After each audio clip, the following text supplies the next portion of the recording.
ये एक अजीब बात है दुनिया में। कहा जाता है परंपरा है, ये तो हमारे रीत रिवाज है, ये तो हमारे जीने का सैकड़ों साल से तरीका है। तुम कौन होते हो इसे बदलने वाले? तुम कैसे कह रहे हो कि ठीक नहीं है? सैकड़ों साल तक इंसान को बहुत सारी बातें नहीं मालूम थी। इंसान को ये नहीं पता था कि फ्लड क्यों आता है, इंसान को ये नहीं पता था कि बारिश क्यों होती है, इंसान को ये नहीं पता था कि सूखा क्यों पड़ जाता है, इंसान को ये नहीं पता था कि बीमारियां क्यों होती हैं। तो जिन चीजों का पता नहीं था उसका रिएक्शन, उसका जो लोगों पे असर हुआ वो दो तरह का हुआ। एक, उससे डर गए, उसको पूजने लगे, हर चीज जिससे डरे उसे पूजा। दूसरे वो थे जिन्होंने कहा कि पता लगाओ ये कैसे होता है और इसको ठीक कैसे किया जाए। जब नाइल में, बहुत बड़ी नदी है इजिप्ट में, वहां जब फेरो होते थे तो जब फ्लड आता था उसमें तो कहते थे कि नाइल का देवता नाराज हो गया है और इसमें हमको अब कुंवारी लड़कियां उनका बलिदान करना पड़ेगा, उनकी आहुति देनी पड़ेगी, तब नाइल का देवता जो है वो शांत होगा। तो लड़कियों को उस फ्लड में फेंक देते थे। फ्लड तो बाद में धीरे धीरे ठीक ही होता है, तो जब ठीक होता तो देखो अब नाइल का देवता प्रसन्न हो गया। ये वो लोग थे, ऐसा नहीं कि बिल्कुल जाहिल लोग थे, यही वो लोग थे जिन्होंने इतने बड़े बड़े पिरामिड भी बनाए हैं कि जिनका आज तक समझ में नहीं आता कि कैसे बनाया। लेकिन दूसरी ओर ये जहालत भी थी। तो आज जब हम देखते हैं कुछ जहालत है, कुछ अंधविश्वास, तो लोग क्या कहते हैं कि क्या है, सब पागल है क्या? अरे भाई ये पढ़े लिखे लोग भी हैं, ये अपना काम धंधा सही संभालते हैं, ये अपना घर ठीक चलाते हैं, ये अपनी दुनिया ठीक चला रहे हैं, लेकिन ये बात मानते हैं तो कोई पागल थोड़ी है। या आप बाकी कामों में देखो होशियार है, तो होशियार वो भी थे जिनको पिरामिड बनाना आता था, लेकिन जब फ्लड आता था तो उसमें लड़कियों को फेंक देते थे। तो ये पूरा पागलपन जो है नहीं होता, कभी कभी कभी होता है, एक हिस्सा जो है गलत है, बाकी ठीक चल रहा है।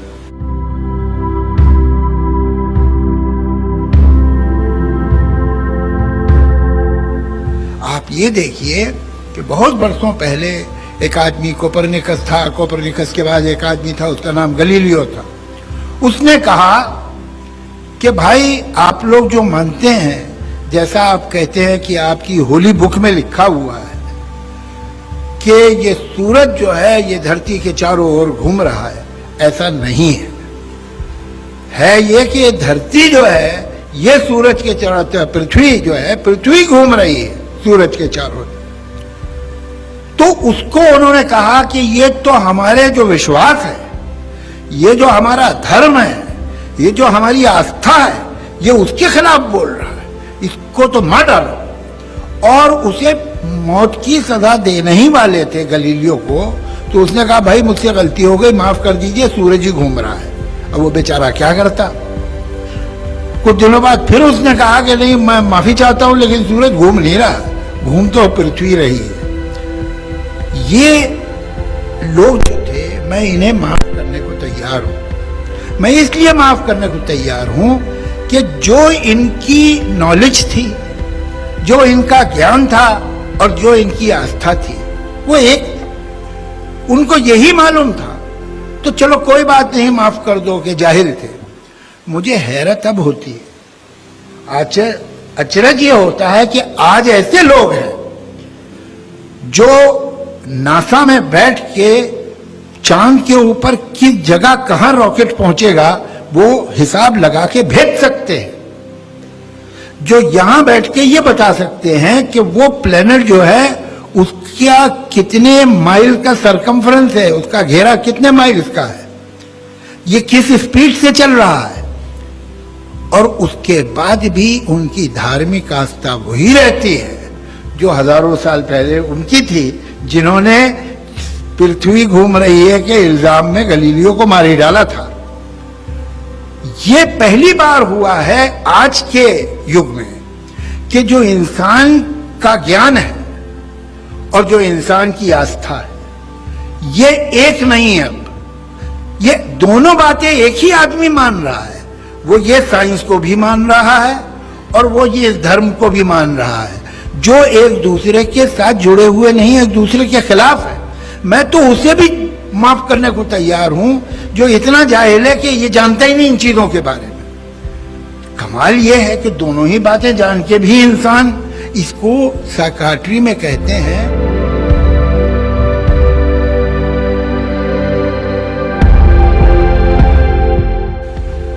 दुनिया की बहुत सारी बातें इसलिए सही मान ली जाती हैं कि बहुत सारे लोग कर रहे हैं। आज से 2500-3000 साल पहले वहां ग्रीस में एक देवता पूजा जाता था, जुपिटर। और ये ग्रीस कोई मामूली जगह नहीं थी। इसने बड़े बड़े फिलोसोफर, बड़े बड़े इंटेलेक्चुअल पैदा किए हैं, बड़े बड़े राइटर पैदा किए हैं उस समय में। लेकिन जुपिटर की पूजा होती थी, हरकुलिस की पूजा होती थी। आज अगर आपको किसी के बारे में मालूम हो, मेरे बारे में पता चले कि ये बड़ी बातें करता है कि मैं नास्तिक हूं और ये है वो कहता रहता है, सच बात कुछ और है। सच ये है कि सुबह उठ के जुपिटर की 1 घंटे पूजा करता है। तो आप सोचेंगे कि मैं पागल हूं क्या, जुपिटर की पूजा करता है? तो मैं आपको पागल लगूंगा।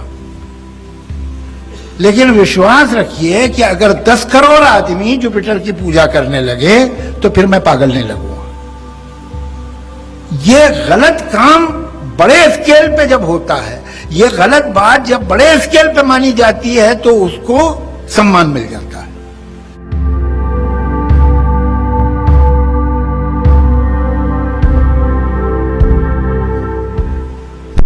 अब आप देखिए कि मैं ऐसा विश्वास रखता हूं कि जो सबसे ज्यादा धार्मिक आदमी भी होता है वो भी 90% नास्तिक होता है, इसलिए कि उसकी अकल अपने धर्म में खराब हो जाती है। बाकी जो 9 धर्म है ना, उनको बिल्कुल करेक्ट देखता है वो।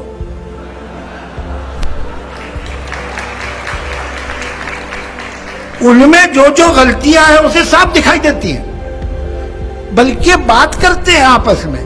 कमाल है यार, कैसे मानते ऐसी बात है? अच्छा तुम क्या मानते हो जरा बताओ। तो ये एक जो ख्याल है कि ये अल्टीमेट सच है, ये सबसे बड़ा सत्य है, यही तो असली सत्य है जो आपको समझना है। इंसान जहां पहुंचा है, इंसान जिसने कितनी गुत्थियां जो खोली हैं वो एक ही तरह से खोली, सवाल करिए ये होता है, ये क्यों होता है, ये कैसे होता है। यही बीमारियां जो एक इंजेक्शन से जिनका इलाज हो जाता है, एक टीका लगा देते हैं बच्चा बीमारी से बच जाता है। इन्हीं बीमारियों को तो बरसों ये कह के पूजा गया ना कि माता आ गई।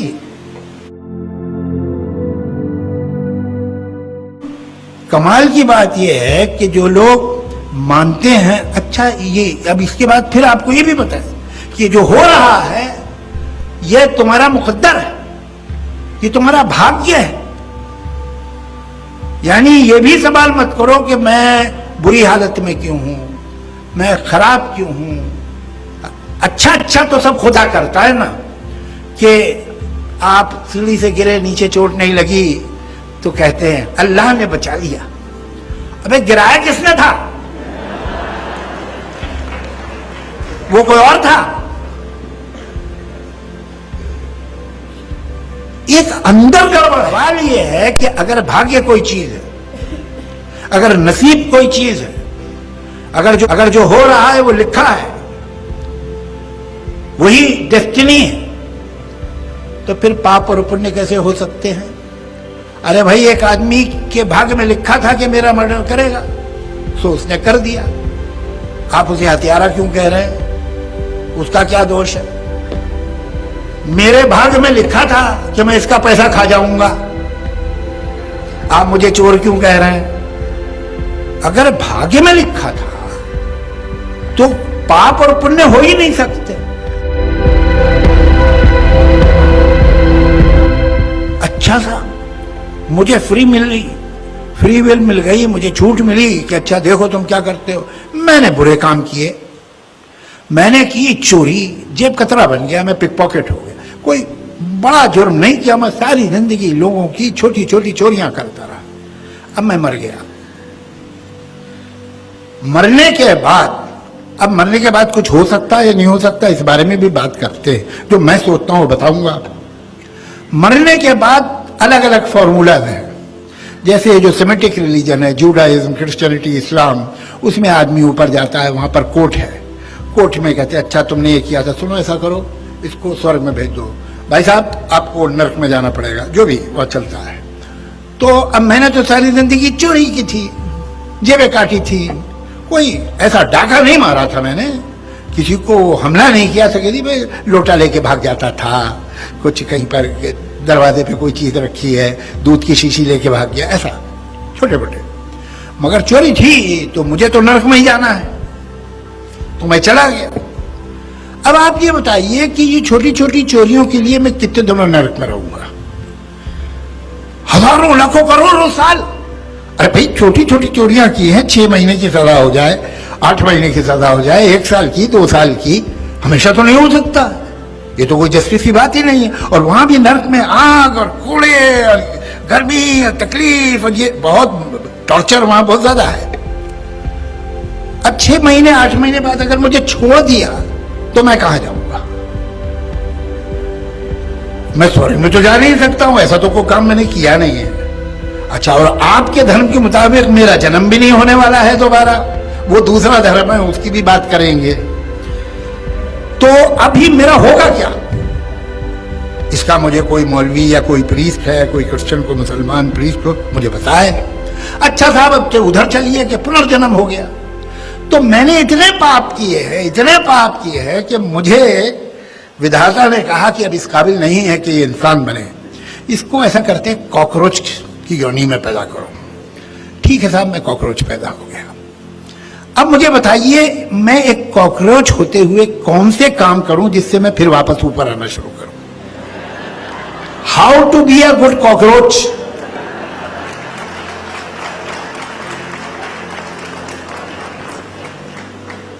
ये कहानियां जो हैं, ये पूरी दुनिया इन कहानियों पे चल रही है। दुनिया के 90% लोग, आई होप उससे कम, 90 तो डर लग रहा मुझे, तो कम से कम 75% लोग तो डेफिनेटली ये बातें मानते हैं और अपने को समझदार कहते हैं, अपने को मॉडर्न कहते हैं।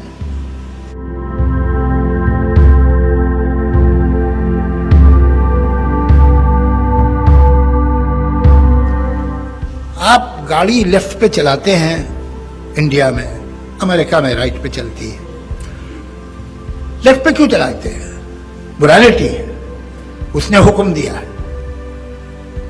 नहीं, अगर आप नहीं चलाएंगे, सबने तय कर लिया कि देखो भाई लेफ्ट पे चलेंगे, उधर से आने वाले अपने लेफ्ट पे चलेंगे, इधर से आने वाले अपने लेफ्ट पे चलेंगे। इसलिए कि अगर नहीं चले तो आने वाली जाने वाली गाड़ियों में टक्कर हो सकती है, ट्रैफिक जैम हो सकता है आपकी गाड़ी से किसी को चोट लग जाए, हो सकता है किसी की गाड़ी से आपको चोट लग जाए। इसलिए बेटर ये है आप लेफ्ट पे चलिए, ये तरीका बना है। इसमें कोई मोरालिटी की बात नहीं है, कोई इसमें हेलो नहीं है इसकी चारों तरफ। ये एक बड़ी पवित्र बात है कि आदमी लेफ्ट पे चले, ऐसा कुछ नहीं है। ट्रैफिक तभी ठीक चलेगा अगर आप लेफ्ट पे चलेंगे। उसी तरह से सच बोलना, ईमानदारी, क्योंकि इंसान अकेले नहीं रह सकता है, उसे रहना तो समाज में ही है। ये एक बहुत बड़ा क्लब है, ह्यूमन सोसाइटी जो है। अब इसकी मेंबरशिप में ये क्लब ठीक चले तो कुछ तो उसूल बनाने पड़ेंगे ना भाई। जैसे वो लेफ्ट पे गाड़ी चलाना है, तो आपने ये उसूल बनाए वक्त के साथ कि देखो भाई ये नहीं करना, किसी का सामान उठा के नहीं ले जाओ वरना फिर गड़बड़ क्या होगा, फिर वो ट्रैफिक जैम हो जाएगा। ये है मोरालिटी। अगर आप ये काम किसी डर से कर रहे हैं तो गलत है, किसी लालच से कर रहे हैं तो गलत है। सच बात यह कि आप इसलिए करना चाहिए कि इसी तरह से इंसान का समाज सही तरह से चल सकता है।